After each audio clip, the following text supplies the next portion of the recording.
the Jewish religion, as far as we can tell, was always primarily interested 99% in basic beliefs and then a lot of detail about practice. Isn't that right?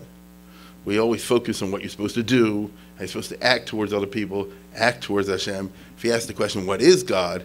And, what do we mean by the life after death and things of this nature? You find lots of different opinions in the Gemara, and you find lots of different opinions after the Gemara, especially if you add on the Midrash into it, that you really have a wide variety of opinions. And who's right and who's wrong, they don't tell you who's right and they don't tell you who's wrong, which means that there's no precision called for over here. As opposed to when you get to questions of practice. Are you allowed to do this on Shabbos? Is this thing kosher or not kosher? Is this,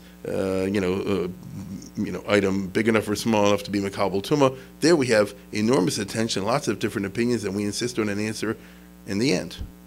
And so, unlike, for example, the Christian religion, which is primarily concerned with questions of theology, of trying to get exactly precise definitions of metaphysical matters, the Jewish religion was the other way around. But in the Middle Ages, a couple hundred years after the Gemara, Jews started to ask, maybe they were influenced, there's undoubtedly they were influenced by living among people who are not Jewish, the Christians and the Muslims who were into this.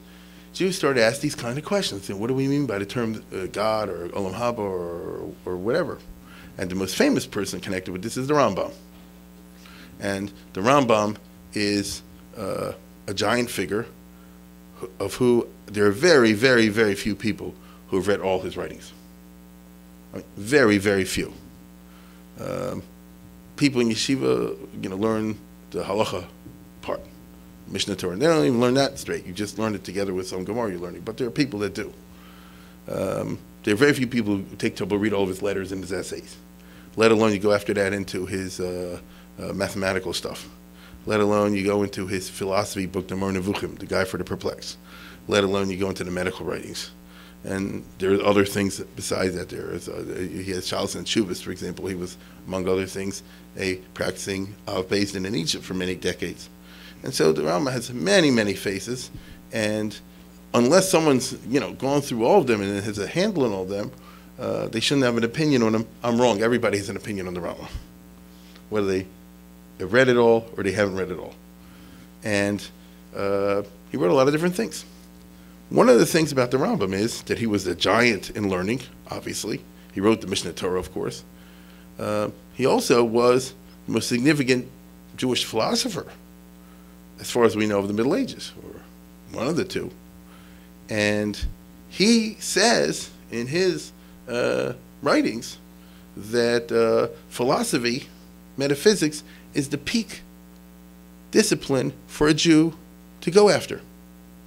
After you finish learning Gemara and Chumash and all that kind of stuff, that's good, but then you go for the real stuff.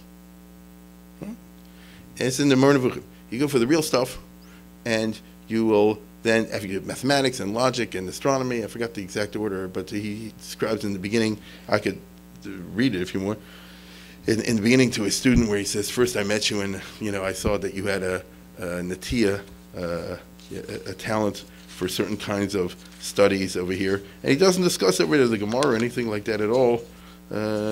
He says, it'll take me a second. I'm going somewhere with this.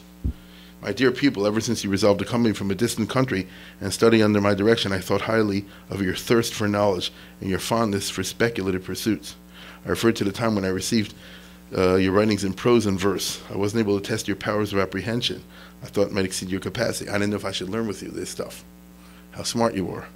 But when I've gone through a course of astronomy, having completed the other elementary studies, I was still more gratified by the acuteness and quickness of your apprehension. In other words, I saw you know astronomy. You learned with me. Observing your fondness for mathematics, I let you study them more deeply, for I was sure your ultimate success. So you moved to mathematics. Afterwards, I took you through a course of logic. So the Rambam taught a course in formal logic, and I found great expectations that you were confirmed. And I gave you hints, and you were able to follow it, which is the way the Gemara talks about mystical matters. So you see, to the Rambam, to understand what's going on, ultimately, one has to be able to have a first-class mind, be trained in logical and clear thought, understand the basic principles of metaphysics, and then employ them in a Torah perspective. But you might end up interpreting the term Torah perspective differently than someone who doesn't have that kind of a training. At the very end of the Moreh Nevuchim, the Rambam has a very interesting, unusual chapter. At the very end of this whole book of Guide for the Perplexed, where he's taken the reader through the meanings of verses in the Bible, how you shouldn't take everything literally. God doesn't really come down. He doesn't go up. He doesn't have a hand, obviously. He doesn't get angry. He doesn't have emotions. It's important to clear away this kind of materiality, even in terms of behaviors, from the thought of God. And then he says over here at the end that I want to talk about some very important basics. And one is, I guess what you call Avos Hashem. The other one is Dvekas. But listen how he puts it. I'll begin the subject of this chapter with a simile. Say there is a king in a palace. King in a palace. And all of his subjects are partly in the country and partly abroad. So he's got a lot of subjects running around all over his Medina. Of the former, some have their backs turned towards the king's palace and others in another direction. If you look around the picture, you see some people are facing the palace and some people facing away from the palace. And some are desirous and zealous to go to the palace to inquire in his temple and minister before him, but they haven't ever seen the face of the wall of the house. So a lot of people want to get into that palace, they don't know how to go and where it's located even. Of those who desire to go in the palace, some reach it and go around it in search of an entrance gate.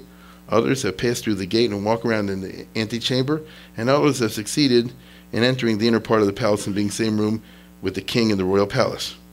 So you understand, some people are going the wrong way, some people get near the palace, some get into the palace, but only in the first room, and a few actually get into the middle games, like one of these games on the computers. But even the latter, even those who get into the same room with the king, do not immediately on entering the palace see the king or speak to him. But after having entered the inner part of the palace, there's an extra effort required before they can stand before the king, some close, some at a distance, hear his words and speak to him. Imagine that picture, and now we'll explain what I mean. The people who are abroad are all those who have no religion based on speculation or one by tradition. What we call today people who have no conception of God in the Judeo-Christian Islamic sense. That's what it means. That there's a Borei Olam and things of this nature. So that whatever their religion is some kind of tribalistic paganism, who knows what it is. And he says, these people are not even human beings. Such are the Turks that wander around in the north. It's interesting, this week of the flotilla. And the others, Cushites that live in the south, and others, he said, these people have a mental faculty not higher than that of the monkey. And then he says, those who are in the country but have their backs turned toward the king's palace. So there are people who are facing the wrong way, but they want to go to the palace. But do you understand what's going to happen? They're going to have a wrong hashkafa. So every step they take forward is actually what? Okay. So are those who possess religion, belief, and thought but happen to hold false doctrines, which they either adopted in consequence of great mistakes in their own speculation or had by Masorah from people who misled them. So to take one obvious example for the Rambam, the Muslims, as he would see them, they want to go to the palace. They want to do the right thing. They believe in a God. They have false doctrines. And so they think the way to get there, I'm going to use a modern metaphor. They think the way to get there is a suicide bomber or something like that. Right? So wait a minute. You know and I know those people in their twisted mind mean well, don't they? L'shitosam. That's the problem. That's what it means. So they think they're heading towards the palace when actually they're heading away. Okay? Because of these doctrines, they recede more and more from the royal palace the more they seem to proceed. They're worse than the first class. They're worse than the first group. And under circumstances, it may be necessary to kill them and wipe out their doctrines in order that others should not be misled. Those who desire to arrive at the palace and enter it, but haven't yet seen it, in other words, what about the others who are heading towards the palace? They're not turned away. They're heading in the right direction, but they have no idea where the palace is. They just know it's there, and they haven't yet ever seen it. That's you and me. That's the mass of religious people, the hamonam that observe the mitzvahs, but are ignorant. They're ignorant of what? They're ignorant, we'll see now, of learning. Things like Gemara. They're also interested in ignorant of metaphysics. Okay? Those who arrive at the palace but go around it, so these people have gotten to the palace, but they don't know where the door is, how to get in. They're banging around. Those are those who devote themselves exclusively to the study of the practical law. That's the Yeshiva Bachar, who learn Gemara. Right? They believe traditionally in the true principles of faith, and they learn the practical worship of God, so they know how to do the mitzvahs, but they're not trained in philosophical treatment of the principles of the Torah. and they do not endeavor